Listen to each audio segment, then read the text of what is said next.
দেখো, প্রবলেম ফাইভটা আমরা যদি ভালোভাবে সলভ করতে পারি তাহলে অনেকগুলো ম্যাথ সলভ করতে পারবো। তাহলে প্রবলেম ফাইভ আমাদের খুবই গুরুত্বপূর্ণ একটি ম্যাথ। এখানে একটা ম্যাথ আমরা দুইটি পদ্ধতিতে করব। একটি হচ্ছে কি, দেখেন, সে সঠিক হিসাবের বই রাখেন নাই। যদি হিসাব বই না রাখে তাহলে কিভাবে ম্যাথটা সলভ করতে হবে। সে হিসাব বই রাখেন, যদি রাখে তাহলে কিভাবে সলভ করতে হবে। একটা ম্যাথই আমরা দুইটা নিয়মে করব।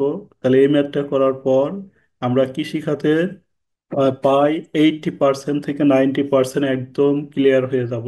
তাহলে ভালোভাবে সবাই প্রবলেম ফাইভটা ভালোভাবে খেয়াল করব। দেখেন, 2023 সালে 30 জুন 30 জুন জনাব তসির উদ্দিন কৃষি খাতে আয় ছিল নিম্নরূপ। তাহলে আমাদের ধান বিক্রয় 200 মণ, প্রতি মণ 800 টাকা করে। পাট বিক্রয় 100 মণ, প্রতি মণ 1000 টাকা। শীতকালীন শস্য বিক্রয় 75,000 টাকা। চা বিক্রয় হতে আয় 1,50,000। কি করতে হবে বলেন?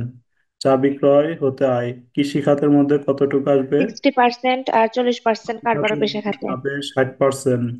বাকি 40। স্যার, নিট নিট বলতে কি বুঝাইছে? নিট কিছুই না, এর খরচ টরচ বাদ দিয়ে এখানে হয়েছে। 40-60% যাবে কৃষি খাতের, আর বাকি 40% যাবে কারবার ও পেশা খাতে। বর্গা হতে আয় 50,000 টাকা। কৃষি ভূমি ইজারা হতে আয় 30,000 টাকা। উক্ত বছরে আয়ের বিপরীতে খরচ হলো নিম্নরূপ।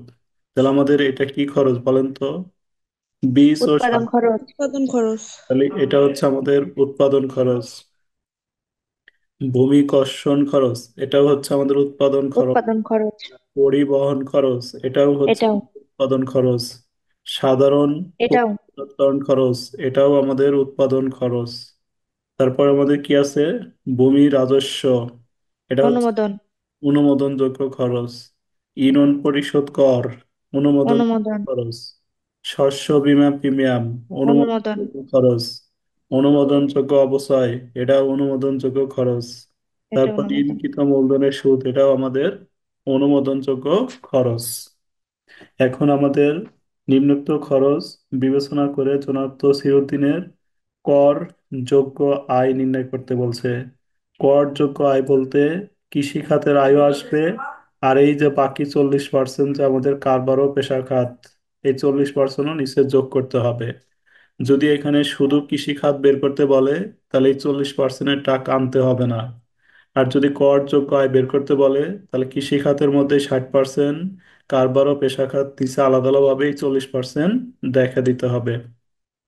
তাহলে কিভাবে করতে পারি? আমরা প্রথমে কি লিখবো বলেন তো? ধান বিক্রয় হতে আয়। ধান বিক্রয় হতে আয় লিখবো কত? 200 200 গুণন গুণন 800। 800। তারপর আমরা লিখবো পাট বিক্রয় হতে আয় 100 গুণন 1000। রবি রবি শস্য। শীতকালীন শস্য সরাসরি দিব। তাহলে আমাদের সব ফসল হলো তিনটা, একটা হলো ধান, পাট, আর হচ্ছে একটা রবি শস্য। রবি শস্য। তাহলে আমাদের 1 নম্বর যে নিয়মটা বলছে, সে হিসাব বই রাখেন নাই।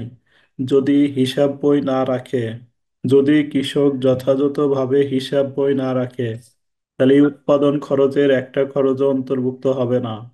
উৎপাদন খরচ দেওয়া আছে না? বলেন। জি স্যার। কৃষক যদি হিসাব বই সংরক্ষণ না করে তাহলে এই উৎপাদন খরচের কোনোটাই অন্তর্ভুক্ত হবে না। এইগুলোর পরিবর্তে আমাদের করতে হবে কি?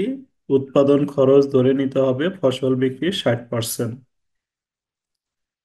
তাহলে যদি কৃষক হিসাব বই না রাখে, উৎপাদন খরচ দেওয়া থাকলেও ফসল বিক্রি 60% ধরতে হবে। উৎপাদন খরচ না দেওয়া থাকলেও ফসল বিক্রি 60% ধরতে হবে। উৎপাদন খরচ যদি দেওয়া থাকে তাহলে এই উৎপাদন খরচের কোনো কাজ করতে হবে না। আর ও যদি না দেওয়া থাকে তাহলে তো আরো ভালো। তাহলে উৎপাদন খরচ ধরবো ফসল বিক্রির 60%। তারপরে আমরা কিভাবে করব দেখেন, এই ম্যাথটা করলে আমরা ক্লিয়ার হয়ে যাব। ভালোভাবে খেয়াল করি সবাই। আমাদের বলছে কি, ধান বিক্রয় হতে আয়, তাহলে সরাসরি লিখলাম। তারপরে পাট বিক্রয় হতে আয়, এটাও সরাসরি লিখবো। শীতকালীন শস্য বিক্রয়, এটাও লিখবো। এই তিনটা যোগ করে আমরা ফাইনাল করে দিয়ে দেবো। তারপর চা চা বিক্রয় হতে আয়। চা বিক্রয় হতে আয় কত আসবে? 60%। 60% লিখলাম। বর্গা প্রদত্ত জমি হতে হয় সরাসরি দিব, কৃষি জমি যারা হতে হয় সরাসরি দিব। দিয়ে আমরা যোগ করব, আয়গুলা যোগ করে লিখলাম হচ্ছে মোট আয়। এরপরে লিখবো উৎপাদন খরচ। তাহলে উৎপাদন খরচগুলো এমকে অন্তর্ভুক্ত করা যাবে না। কেন উৎপাদন খরচগুলো অন্তর্ভুক্ত করা যাবে না? কৃষক সঠিকভাবে হিসাব বই রাখেন। হিসাব বই রাখে নাই। হিসাব বই না রাখলে আমাদের উৎপাদন খরচগুলো অন্তর্ভুক্ত করা যাবে না। তাহলে উৎপাদন খরচ ধরে নিতে হবে কি? এই যে উৎপাদন খরচ আমাদের ধরতে হবে কার উপরে? ফসল বিক্রির সিক্সটি ফসল পার্সেন্ট বিক্রয়ের 60%। তাহলে ফসল বিক্রয় হচ্ছে 3,35,000। তাহলে এই যে 3,35,000 ইন্টু 60% ধরলাম, বাদ দিলাম, মোট আয় বের হলো। তারপরে মোট লাভ থেকে বাদ অনুমোদনযোগ্য খরচ। অনুমোদনযোগ্য খরচগুলো আমরা প্রথম ঘরে লিখবো, লিখে যোগ করে দ্বিতীয় ঘরে দিলাম, দিয়ে বাদ দিব। বাদ দিয়ে যেটা বের হবে এটা হচ্ছে আমাদের কৃষি খাতে কি হবে বলেন? কৃষি খাতে নিট করযোগ্য আয় বের হবে। তারপর আমরা কি করতে পারি? কৃষি খাতে নিট করযোগ্য আয় বের হলো কত টাকা আমাদের? দেখেন কৃষি খাতে নিট করযোগ্য আয় বের হলো আমাদের কত টাকা? এই যে কৃষি খাতে নিট করযোগ্য আয় বের হলো আমাদের 2,95,000, 2,79,000। ঠিক আছে। তারপর আমরা লিখবো, এখানে লিখবো যোগ কারবার ও পেশা খাতে আয়, ধারা 45 থেকে 56। কারবার ও পেশা খাতে আয় ধারা 45 থেকে 56 লিখে আমরা চা বাগানের আয়টা আবার লিখবো। চা বাগানের আয় কতটুক লিখবো কারবার পেশা খাতের মধ্যে? 40%। কারবার পেশা খাতের মধ্যে লিখবো হচ্ছে এই যে 40%। লিখে যোগ করলে আমাদের মোট করযোগ্য আয় আসবে। তাহলে কখনো আমাদের এএনটি টু কখন লিখতে হবে আর কখন লিখতে হবে না বলেন তো?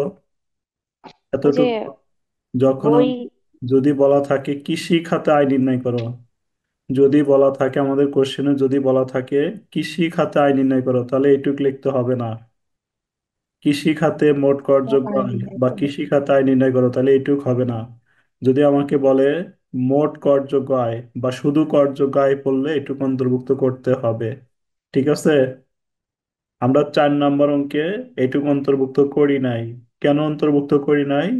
4 নম্বর অঙ্কে আমাদের বলছিল কৃষি খাতে আয় নির্ণয় করতে বলছে। দেখেন দেখাচ্ছি আমি আবার। 4 নম্বর অঙ্কটা সবাই একটু দেখেন কোশ্চেনটা। আমাদের 4 নম্বর অঙ্কে কি বলছিল? এই যে কৃষি খাতে কি বলছিল? কৃষি খাতে আয় বলছিল না? বলেন। জি স্যার। এই জন্য আমরা নিচে কারবারও পেশা খাত দেখাবো না যদি কৃষি খাতে আয় বলে। 5 নম্বর অঙ্কে আমাদের কি বলছে? 5 নম্বর অঙ্কে আমাদের বলছে কি করযোগ্য আয় নির্ণয়। করযোগ্য আয় নির্ণয় মানে কৃষি খাতে তো লিখতেই হবে, বাকি 40% কারবার ও পেশা খাতে লিখতে হবে। বুঝতে পারছি কি আমরা? না আবার বলবো বলেন? জি স্যার। পেশা আচ্ছা তাহলে আমরা এখন আবার এটা দেখি যে এই যে এটা যে সে সঠিক সঠিক হিসাবের বই রাখেন। হিসাবের বই রাখলে কি হবে? হিসাবের বই রাখলে যে আমরা এগুলো বাদ দিছিলাম না? বলেন। জি স্যার। উৎপাদন খরচগুলো আমরা বাদ দিয়ে এগুলো কয় অ্যাড পার্সেন্ট হবে। নিলাম? উৎপাদন খরচগুলো বাদ দিয়ে আমরা কয় পার্সেন্ট নিয়েছিলাম উৎপাদন খরচ? 60%। এই যে এটার ক্ষেত্রে দেখেন উৎপাদন খরচগুলো বাদ দিয়ে উৎপাদন খরচের পরিবর্তে আমরা উৎপাদন খরচ ধরে নিয়েছিলাম ফসল বিক্রির 60%। কখন ধরে নেওয়া যাবে? যদি হিসাব বই না রাখে তাহলে ধরে নেওয়া যাবে। আর হিসাব বই যদি রাখেন তাহলে আর এই 60%-এর কোনো কাজ করা যাবে না। আমাদের কি কাজ করতে হবে? এই উৎপাদন খরচগুলো লিখতে হবে। ঠিক আছে। সরাসরি বাদ। জি স্যার। উৎপাদন খরচগুলো লিখতে হবে। দেখেন কিভাবে লিখি দেখাচ্ছি। আবার আমরা এই ম্যাথটা নিলাম, নেওয়ার পরে কি করব? নেওয়ার পরে আমরা আয়গুলো লিখলাম। দেখেন কি কি আয় আছে আমাদের। আমরা লিখলাম হচ্ছে ধান বিক্রয় হতে হয়, পাট বিক্রয় হতে হয়, রবি শস্য বিক্রয়। তাহলে এই তিনটা কি শস্য? তাহলে এই তিনটা আমরা কিভাবে লিখবো? এই যেভাবে লিখবো যে ধান বিক্রয় 200 × 800 লিখলাম, পাট বিক্রয় 100 × 1000 লিখলাম, রবি শস্য বিক্রয় লিখলাম। লেখা তিনটা যোগ করে আমরা দ্বিতীয় ঘরে দিলাম শস্য। চা বাগানের আয় কয় পার্সেন্ট আসবে? এখানে 60%। কৃষি খাতের মধ্যে 60% নিয়ে আসলাম। বরগাছ প্রদত্ত জমিয়ত আয় সরাসরি লিখলাম। কৃষি জমি যারা হতে আয় সরাসরি লিখবো, লিখে আয়গুলো যোগ করলাম। এই আয়ের মধ্যে তো আমার কোনো পরিবর্তন হয়নি, হয়েছে? বলেন। আয় আমাদের হিসাব বই রাখলেও যা, না রাখলেও তাই। শুধুমাত্র কোথায় পরিবর্তন হয়েছে আমাদের?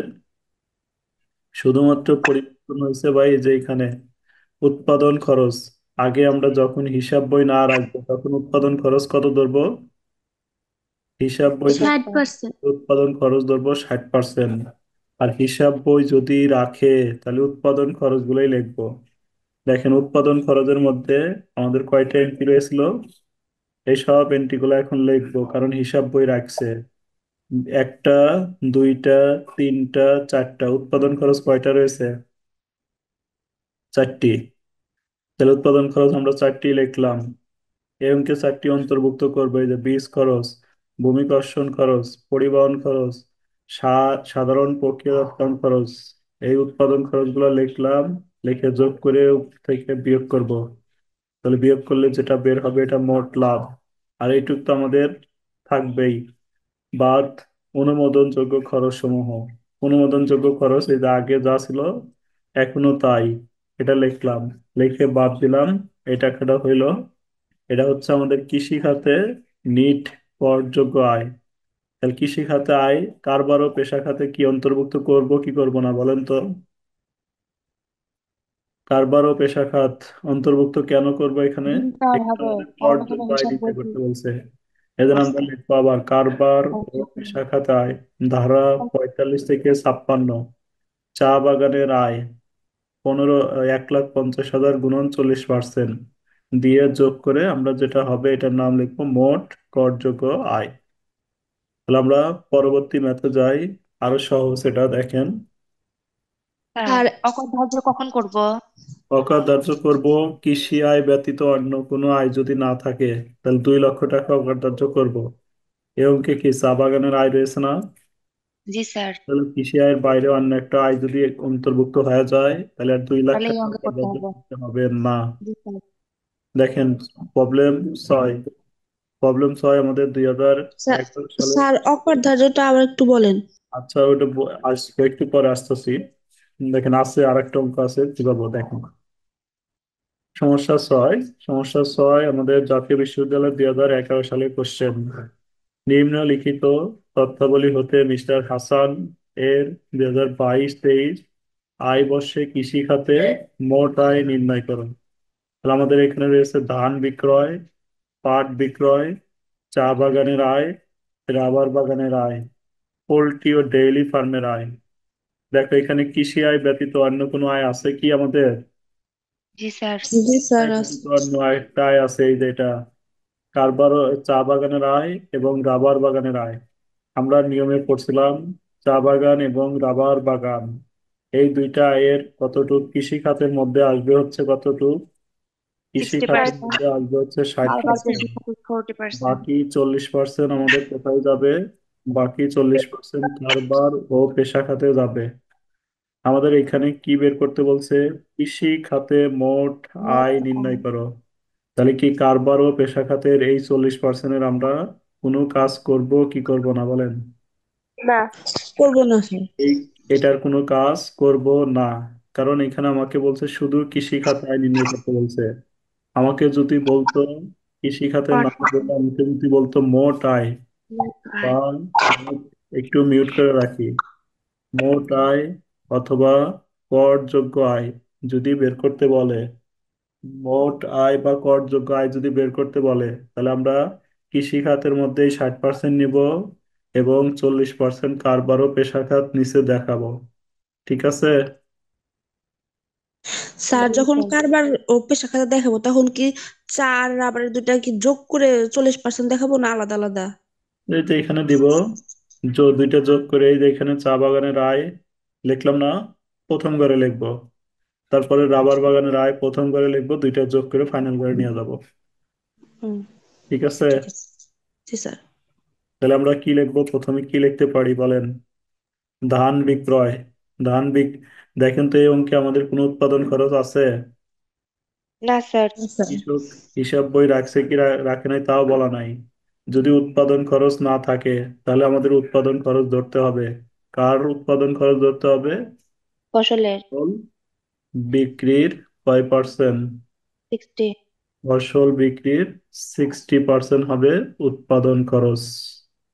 তাহলে আমরা লিখবো প্রথমে ধান বিক্রয় হতে আয় 700 × 20, পাট বিক্রয় হতে আয় 1000 × 25।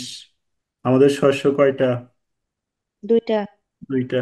এই দুইটাকে আমরা সেপারেট করে রাখবো। যেমন এই যে এখানে দেখেন, ধান বিক্রয় হতে আয় লিখলাম, পাট বিক্রয় হতে আয় লিখলাম, দুইটা যোগ করে ফাইনাল করে লিখলাম। তারপরে লিখবো চা বাগানের আয় 50,000, 60% সরাসরি লিখবো। রাবার বাগানের আয় 30,000, 60% সরাসরি লিখবো। পোল্ট্রি ও ডেইরি ফার্মের আয় সরাসরি লিখবো। লেখার পর এটার নাম হচ্ছে মোট আয়। তাহলে আমাদের কোনো খরচ দেওয়া ছিল না, খরচ দেওয়া নেই, এজন্য আমরা কি লিখবো? উৎপাদন খরচ। কার 60%? ফসল বিক্রির 60%। ফসল হচ্ছে আমাদের 39,000। তাহলে 39,000 ইন্টু 60%। তাহলে আমরা লিখবো কৃষি খাতে মোট করযোগ্য আয়। দেখেন এখানে বলছে চা ও রাবার বিক্রয় হতে আয় 60% কৃষি খাতের অন্তর্ভুক্ত করা হলো। উৎপাদন খরচ না থাকায় উৎপাদন খরচ ফসল বিক্রির 60% ধরা হলো। টিকা দুটো একটু লিখে দিবেন। আমরা কি বুঝতে পারছি না সমস্যা আছে? জি স্যার। জি স্যার, বুঝতে পারছি। জেরিন বুঝতে পারছো? জি স্যার, বুঝতে পারছি।